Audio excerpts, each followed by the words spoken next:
Bro, what the?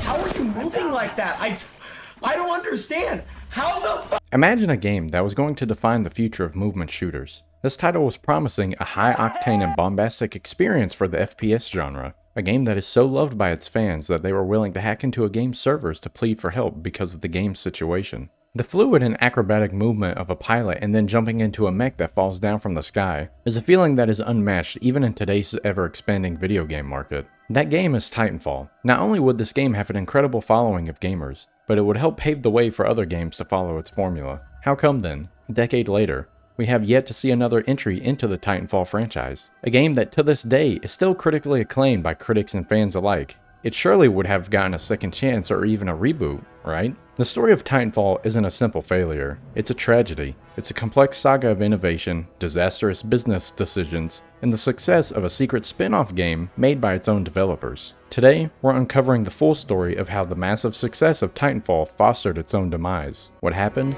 to Titanfall?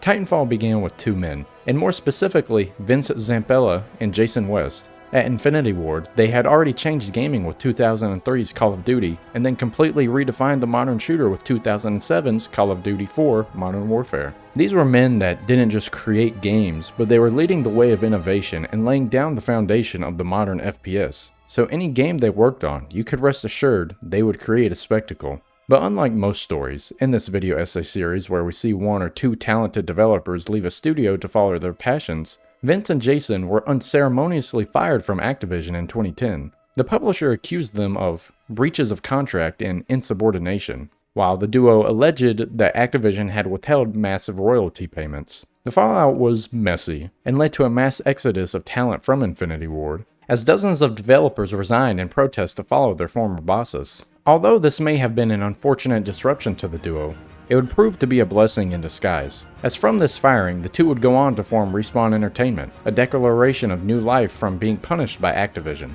And to make things even better, they would partner with one of Activision's rival companies, EA. Respawn was a motivated group of veteran developers ready to create something new. They had built the biggest shooter franchise on the market, and now, with the creative freedom, they were determined to do it again on their own terms. Through its EA Partners program, the publisher offered them a high degree of creative control and a significant stake in their own IP. While it wasn't total independence, it was better than not having the funds to create their dream game. Respawn didn't just want to make a clone or knockoff version of Call of Duty either. That would never work. Even if they may have the accolades to promote it, nothing could top the juggernaut franchise that is Call of Duty. So instead, they looked upward, in a literal sense. They wanted verticality. They had to get away from a boots-on-the-ground game, a game that gave you full freedom on traversing each map. And early concepts played with the idea of small, agile soldiers fighting alongside large and powerful counterparts. So this idea of a symbiotic relationship between a pilot and their machine began to take shape. The hype was almost immediate.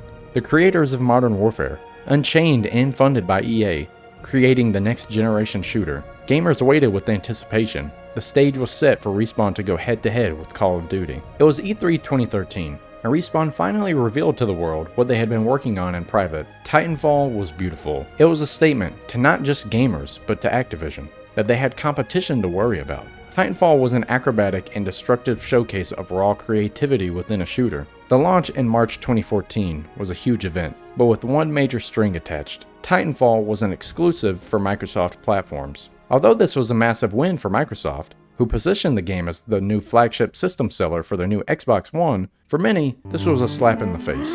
Fans of their Call of Duty games that were stuck on the PlayStation would either need to buy a brand new console, or hopefully already have a PC to play this new title. Needless to say, most people won't be dropping that kind of money for just one game. Now, it also can't be misunderstood. Titanfall in of itself is genuinely a masterpiece game. I'm not even trying to glaze it, it's just a good franchise. The gameplay loop of Titanfall is probably one of the most satisfying of any recent modern shooter. The movement, guns, takedowns, titans, all of it just amazing. With that being said, the game wasn't perfect. Even within the release of Titanfall 1, there were cracks within its solid foundation. The first problem with Titanfall 1 was the lack of a traditional story mode. While it does feature a multiplayer-centered campaign, if you could even really call it that, it wasn't much more than dialogue throughout the match and cutscenes before the game started. This was an odd choice for Respawn. Yes, they are known for creating the iconic Call of Duty, but they're also known for creating missions like All Gillied Up during their time in Activision. So opting for a multiplayer-focused campaign seemed like an odd choice, and almost a waste of potential. It was a letdown for any fans wanting to really dive into the universe of Titanfall. Another problem with Titanfall's initial launch was the content. At launch, it was fairly barren. The selection of weapons, Titans modes, and maps was all limited, and the progression system was pretty bare bones as well. While the gameplay was stellar, players ran out of things to do relatively quickly, leading to a significant drop-off in the months after launch. And the final problem, of course, as mentioned earlier, it was an exclusive. While it was a power move for Microsoft to attract more players to the Xbox in the ongoing console war, for Respawn, this would hurt any other potential sales they may have been able to achieve if it was available on the PlayStation as well. Despite these shortcomings though, Titanfall accomplished its goal. The sales for the game proved it was a worthwhile financial investment. It established a loyal fanbase, eager for more fast-paced parkour gameplay, and sent the message to the world that Respawn would be a company that is worth supporting. Such an incredible foundation would need a sequel, perhaps this time with a real single-player campaign though. The criticisms of Titanfall would be addressed with its sequel. The sad lack of no single-player campaign? Fixed. With arguably one of the best single-player campaigns for an FPS within the past decade. The story of Jack Cooper and his Titan, BT-7274, shows us that bromance exists even between man and AI. The level design was creative, from massive Titan battles to navigating a factory that assembles entire planets. And then there was effect and cause, letting the player switch between the past and present to solve puzzles while also fighting enemies. It's one of the most talked about levels of Titanfall 2 to this day, aside from the saddest mission, of course. Protocol 3, protect the pilot. BT, what are you doing? Trust me. BT! The multiplayer was overhauled and expanded as well. Respawn added more Titans, more weapons, a deeper customization system, and new abilities. One of these new abilities was the grappling hook, adding even more layers to the sublime movement. Crucially, they also released the game on PlayStation 4, ensuring the entire console audience could finally play. To add the cherry on top, Respawn announced a post-launch map and game mode DLC. Even better, it would all be free, rejecting the season pass model of their competitors. Oh, how sad it is. That isn't the mindset of companies now. The game was better in every metric possible. Magnum opus campaign, bigger and better multiplayer, multi-platform release, free DLC, all of this combined, and Titanfall 2 was perfectly positioned for colossal success. But then it was taken out back, shot, and left to rot. Here's where the real chain of events was set in motion for the downfall of the franchise. Titanfall 2 launched on October 28, 2016. 1 week after EA's own flagship shooter, Battlefield 1, and 1 week before Activision's Call of Duty Infinite Warfare. Now, while many may think it was the fault of EA, I know we love to blame EA for everything and we love to hate on them, you may be surprised to find out it was actually the fault of the game's developers themselves. It was a baffling decision, releasing alongside two main flagship franchises, and not only that, but the FPS juggernauts. Apparently, from knowledge that has surfaced around the internet, it was due to the developers believing that the hype and word of mouth from Titanfall 1 would outdo their competitors. And well, this is a video about what happened to Titanfall, so we already know how that panned out. The decision remains as one of the most baffling blunders in modern gaming. The results were predictable and devastating. Initial sales were underwhelming. Reports from key markets like the UK suggested it sold just a fraction of what the original game did at launch. Despite glowing reviews and incredible word of mouth, the game was a commercial underperformer. But even so, Respawn still supported the game with fantastic free content, and over the years, Titanfall 2 developed a massive cult following. But the damage was already done. In the cold calculus of AAA publishing, where launch sales often determine a franchise's future, Titanfall 2 had been marked as a failure. A beloved failure, but disappointment to the corporate overlords nonetheless. And that failure would lead directly to the next and unexpected chapter in Respawn's story. If you're enjoying this video, consider liking and subscribing for future dives into your favorite games. I let you guys pick which games I cover next, so be sure to be on the lookout for future polls, and don't hesitate to comment on a game you want to see covered. After the financial disappointment of Titanfall 2, Respawn wanted to move on. But EA had other plans. They wanted Respawn to become the Titanfall guys. Even with it being a failure by their metrics, they still wanted Respawn to continue on with their next title, Titanfall 3. Fans of Titanfall were also clamoring for another game, and for a time it seemed like it might happen, as it was reported that Titanfall 3 was in the early stages of development. but Respawn had other ideas. At the time of Titanfall 3's conception, a genre was taking the gaming world by storm, no pun intended,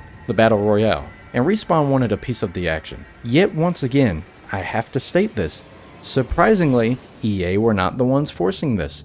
As a matter of fact, EA was fully expecting a Titanfall 3 because inside Respawn, a team began experimenting with the format using Titanfall 2's engine. They quickly ran into a problem though. The Titans themselves were incredibly difficult to balance in a last man standing game. The high-speed wall running also created challenges for tracking targets across a large map, aka skill issue for more casual players, which is the kind of players that a battle royale normally attracts. So they would change some features, no Titans, and get rid of the wall running. And instead of focusing on class tacticals, the game would lean more into the hero shooter with specific character locked abilities and ults. Instead of heroes, they would be called legends. What began as a Titanfall experiment evolved into something else entirely. Work on the traditional sequel was reportedly halted, and resources were poured into this new Battle Royale project. Then, in February of 2019, with absolutely no marketing, Respawn and EA shadow dropped a new free-to-play game, Apex Legends. It was a gamble that would have an unimaginable payoff. Apex Legends would become one of the new mainline Battle Royale games. It launched with so much success that it garnered over 25 million players within the first week of play, and 50 million registered accounts by the end of the first month. The numbers were mind-boggling. The game was praised for its polished gunplay, the redefined DNA of Titanfall, its likable and eccentric characters, the revolutionary ping system that other battle royales would copy, and arguably the best feature that any battle royale has created, the ability to respawn teammates that have died during the match, allowing for a real comeback. This would also be a feature that other games would copy as well. Apex Legends set a precedent of what a battle royale should be. Once again, Respawn had created artificial gold in the gaming landscape, but for Titanfall fans, it was somewhat bittersweet. Yes, it had the foundation of Titanfall, but it wasn't the same. Most of the features in it were watered down versions that were seen in Titanfall, especially the lack of wall running was disappointing to say the least. This explosive success of Apex Legends would seal the deal for Respawn as well, and would change the future of any other projects they were working on. They didn't just have a successful game, they had a live service money printer. The priority was no longer about making a franchise like Titanfall profitable. It was about pouring every resource into their new billion-dollar behemoth. Apex Legends was both the spiritual successor to Titanfall, and ultimately the reason its story was put on an indefinite and painful pause. Apex Legends silenced any possible development on Titanfall 3. And just as fans hoped that Apex Legends' success could possibly fund a different sequel, Vince Zampella delivered the news that a new mainline Titanfall game was not in development, and any plans for future Titanfall games were being pushed back to fully support Apex. The following years were a slow and painful bleed out for any hope that fans had for a Titanfall 3. Maybe they would change their minds, but it never happened, and still has yet to change. The cancellations also didn't stop there. In early 2023, news broke out that another single-player game set in the Titanfall Apex universe, reportedly codenamed Titanfall Legends, had been axed as a part of EA's cost-cutting and strategic shifts. So this time, you can blame EA. And to make matters worse, the older titles weren't safe either. While the future was being cancelled behind closed doors, the past was actively being destroyed. For years, the multiplayer servers for both Titanfall and Titanfall 2 were relentlessly attacked by hackers. Persistent DDoS attacks made the games virtually unplayable, particularly on PC, though the console servers also suffered from major instability. The community even took to hacking the Apex servers, pleading for help. In 2021, when you logged in, the game mode selection would be replaced by a message, SaveTitanfall.com. The response was frustratingly slow, and while some fixes eventually stabilized Titanfall 2, the community's trust was damaged. The ultimate insult came in late 2021, when Respawn announced they were halting all new sales of the original Titanfall. The decision was tied to the ongoing server issues, although the game would remain playable for those who already owned it. Although, mysterious updates to Titanfall 2 in late 2023, which briefly fixed servers and added a classic playlist like Spicy Attrition, sent a surge of frantic energy throughout the fanbase. But since then, only silence. So what exactly happened? The franchise started as a gaming revolution and a true innovation of pre-existing genres, but was superseded by the desire to follow a gaming trend rather than continue the same franchise that fans had supported and adored. Titanfall 1 introduced players to a type of game they didn't know they loved, and Titanfall 2 perfected it in almost every way possible. And then Apex Legends stole the limelight of Titanfall 3 from ever happening. This isn't to say Apex Legends is a bad game. Aside from solo queuing and getting 3rd, 4th, and 5th party for the 10th game in a row. Kurt Russell, what's going on? They're me! They're me! Get out of there, Kurt Russell! They're raping all of us! Oh, it hurts! They're raping us and it hurts! The DNA of Titanfall made Apex Legends so profitable and popular that it caused the studio to move all resources to its spin-off game. The once innovative series was slowly deprioritized, its identity absorbed into Apex, which was followed by cancellations and a long, quiet dormancy. Today, Respawn juggles the massive Apex Legends and new projects in the Star Wars universe. Vince Zampella has said publicly that any potential Titanfall 3 would need the right movement, and more importantly, a concept that truly justifies its existence in a post-Apex world. I mean, it's not like there were any other additional games before or after Apex Legends released. That would be silly. Even so, the Titanfall fans waiting for a franchise that has been absorbed into something that is nothing more than a skeleton of the game that birthed it. Will we ever see a true Titanfall 3? Or is this beloved franchise destined to remain one of the great tragic what-ifs in gaming history? Let me know your thoughts in the comments below. At the time of writing this script, yes, there is a new game called Impulse, and it seems to embody a lot of the core mechanics of Titanfall, but only time will tell. All I will say about it for now is this. It's from the developers of Splitgate, and you can see how those games turned out. Additionally, another Titanfall-like game has been announced called Colossal. It's being developed by Titanfall veteran player. I'll link both of those videos in the description for you to check out. Thank you for joining me on this episode of the What Happened To series. Be sure to be on the lookout for the next video. And if you want more from me, I do have a second gameplay channel and Twitch where I try to live stream every Wednesday and Saturday night. Anyways, that's all I've got for now. Remember to like and subscribe, and I hope you have a good morning, good afternoon, or a good night.